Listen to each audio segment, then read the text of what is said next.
Current bill లేదు, అద్దె లేదు. మరెందుకు అంత డబ్బులు అడుగుతున్నావు నువ్వని అడుగుతుందండి ఆమె అయితే ఫైనల్‌గా.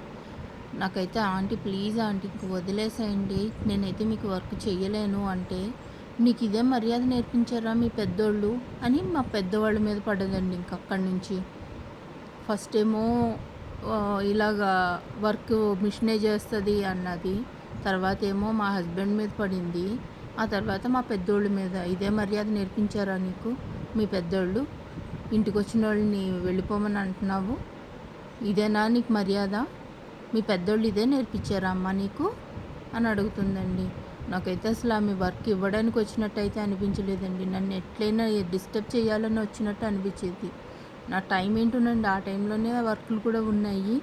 ఇంక ఈమె మాటలకి ఇంక నేను వర్క్ చెయ్యలేని పరిస్థితిలోకి వచ్చేసానండి. అంత దారుణమైన మాటలన్నీ అన్నదండి. ఇంకా నేను